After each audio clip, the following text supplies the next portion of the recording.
Hello, my name is Arvind, and right now you all are watching Real Life with Arvind. मैले आफ्नो च्यानलमा एउटा नयाँ segment add गर्नु गइरहेको छु, स्टोरी टाइम भनेर। त्यो सेगमेन्टको आज यो पहिलो एपिसोड। यो के को बारेमा हो, के हो भन्ने कुरो मैले सबै यो स्टोरीमा एड गर्दैछु। Hope you like it and मन परेमा साथीहरूसँग सेयर गर्नु होला, सब्सक्राइब गर्न भनिदिनु होला पनि।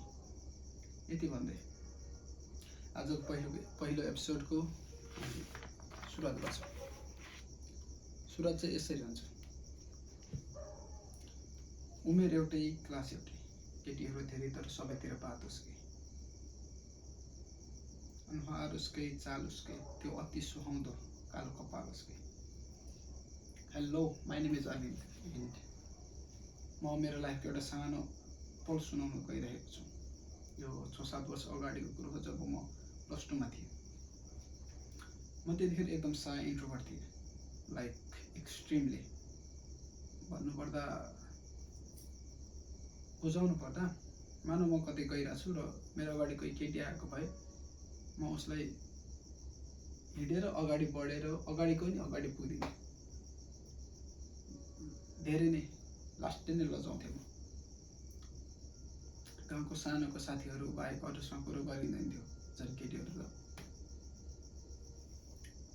यदि त्यो टाइममा स्वयं यमराज नै आएर आज तेरो अन्तिम दिन हो, लु यसबाट बच्नु छ भने कोही एउटा केटीसँग कुरो गरिस् भने बचिस्, नत्र त आज सकिस् भनेको भए म आज हुँदैन थियो होला। आजको लागि मेरो बारेमा यति मात्र जान्नु होला। जसो तसो 11 कट्यो। तबसम्म ऊ पनि थिए, तर थिए मात्र त्यतिखेरसम्म। 11 सक्यो, अब बिस्तारै केटाहरूसँग बाहिर निस्किने, हाई हेलो गर्ने, डेटमा घुम्न निस्किने गरिन थाल्यो। केटाहरूसँग भएको बेला केटाहरूले, साथीहरूले उसको बारेमा गफ गर्थे, म चाहिँ सुनेर बस्थेँ। ऊ अगाडिपट्टि हिँडेको बेला साथीहरूले जिस्काउने गर्थे, म चाहिँ उसलाई हेरेर, केटाहरूसँग भयो नि, म चाहिँ उसलाई नै हेरेर बसिरहन्थेँ। खै किन हो, ऊ आएको बेला आँखा आफै उतिर हल्लुन्थ्यो, किन हो कसरी। तबसम्म हामी एक शब्द बोलेको थियौँ, फेस टु फेस। बिस्तारै दिनहरू यस्तो दिन कट्दै थियो। त्यसपछि आयो बिदाको दिनहरू, त्यो लामो बिदाको दिनहरू। दसैँ, तिहार, छठ, कलेज बिदा भयो र त्यो बिदामा म फेसबुकतिर लागेँ। त्यतिखेरको क्रेज लास्ट टाइम थियो फेसबुकको। सोसल मिडियाहरूमा एक्टिभ युजर, विश्वमै सबभन्दा बेसी एक्टिभ युजर त्यतिखेरको टाइममा थियो। फेसबुक भनेपछि क्रेज लास्ट टाइम। त्यतिखेर म चाहिँ, तपाईँहरूलाई थाहा छैन, त्यतिखेर म त सेल्फी एरा भनेर म बुझ्छु, जहाँ गए पनि सेल्फी फोटो। म एडिक्ट नै भइसकेको थिएँ फेसबुकको, जतिखेर नि फेसबुकमा झुन्डे थिएँ। त्यसरी नै एक दिन यत्तिकै स्क्रोल गरिरहेको थिएँ, उसको नामको सजेसन आयो। मैले प्रोफाइल भिजिट गरेँ, एकचोटि गरेँ, दुईचोटि गरेँ, तीनचोटि गरेँ। जतिचोटि फेसबुक खोल्थेँ त्यसको प्रोफाइल भिजिट गरिहालिन्थ्यो। भन्छन् कमल कति राम्रो हिलोमा फुले नि, गुराँस त्यसै राम्रो कमलको फुलेसी। उसलाई के थाहा उसको पछाडि को थियो भनेर, उसलाई हेर्नेले नि आफ्नै बारेमै बोलेছি। अनि बल्ल तल्ल जसो तसो हिम्मत गरेर रिक्वेस्ट पठाइयो। 5 मिनट भयो, रिक्वेस्ट एक्सेप्ट भएन। 5 मिनट, 1 घन्टामा बदलियो, रिक्वेस्ट एक्सेप्ट भएन। हेर्दा कुर्दा एक्सेप्ट नभएपछि रिक्वेस्ट क्यान्सल गर्यो। तर मनले मानेन, रिक्वेस्ट फेरि पठाइयो, भएन, फेरि पठाइयो। योचोटि चाहिँ एक्सेप्ट भयो। म खुसी यति भयो कि त्यतिखेर मसँग शब्द थिएन त्यो खुसी बयान गर्नको लागि। तर त्यो खुसीसँगै अर्को बाधा पनि आइपुग्यो। रिक्वेस्ट चाहिँ एक्सेप्ट भयो, तर अब बोल्ने कसरी? बाहिरबाट जे जस्तो देखिए पनि भित्रबाट म त्यही केटो त थिएँ नि, इन्ट्रोभर्ट, साय, कुरो कसरी बोल्ने कसरी, कुरो सुरु कसरी गर्ने थाहै छैन।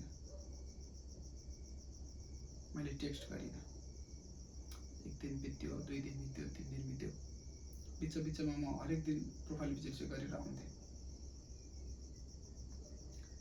अनि आयो, अनि एक दिन आयो। त्यो दिन अझै याद छ मलाई।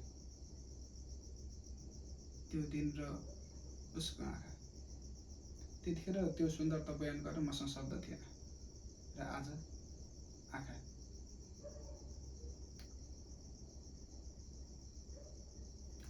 मौका बारम्बार मिल्दैन। भेटेको बेला भनिदिनु पर्यो। भोलि ढिला होला। मनको कुरा भन्न चाहिँदैन शब्द ठुला ठुला।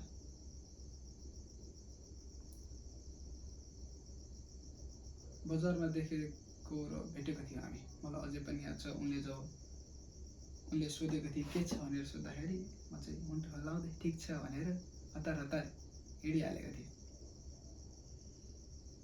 हतार हतारमा घर पुगेँ।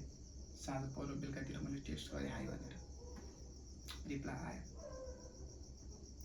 रिप्लाई सँगसँगै मुखमा मुस्कान पनि आउँदो रहेछ भन्ने कुरो त्यो दिन थाहा लाग्यो। कलेज खोल्यो। क्लास सुरु हुनुभन्दा अगाडि ब्रेकमा जहिले जान्थेँ म उनलाई हेर्न। समय त्यसरी नै बित्दै गयो। मलाई एउटा मोमेन्ट अझै पनि याद छ, क्लियरली। सानो पल तर एकदम यादगार मेरो लागि। जब उनले मेरो गालामा औधी लगाइदिएको थियो होलीको बेला।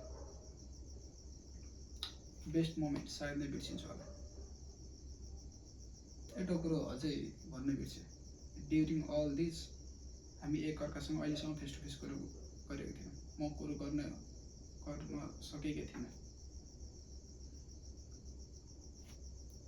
म कुरो गर्न जानिसकेँ त्यससँग। हुँदाहुँदै फाइनल एक्जाम पनि आयो। अब त्यसपछि म जसरी पनि बोल्छु, अब बोल्नुपर्छ। बोल्न सक्छु जस्तो लाग्यो। त्यसपछि कोभिड आयो, लकडाउन आयो।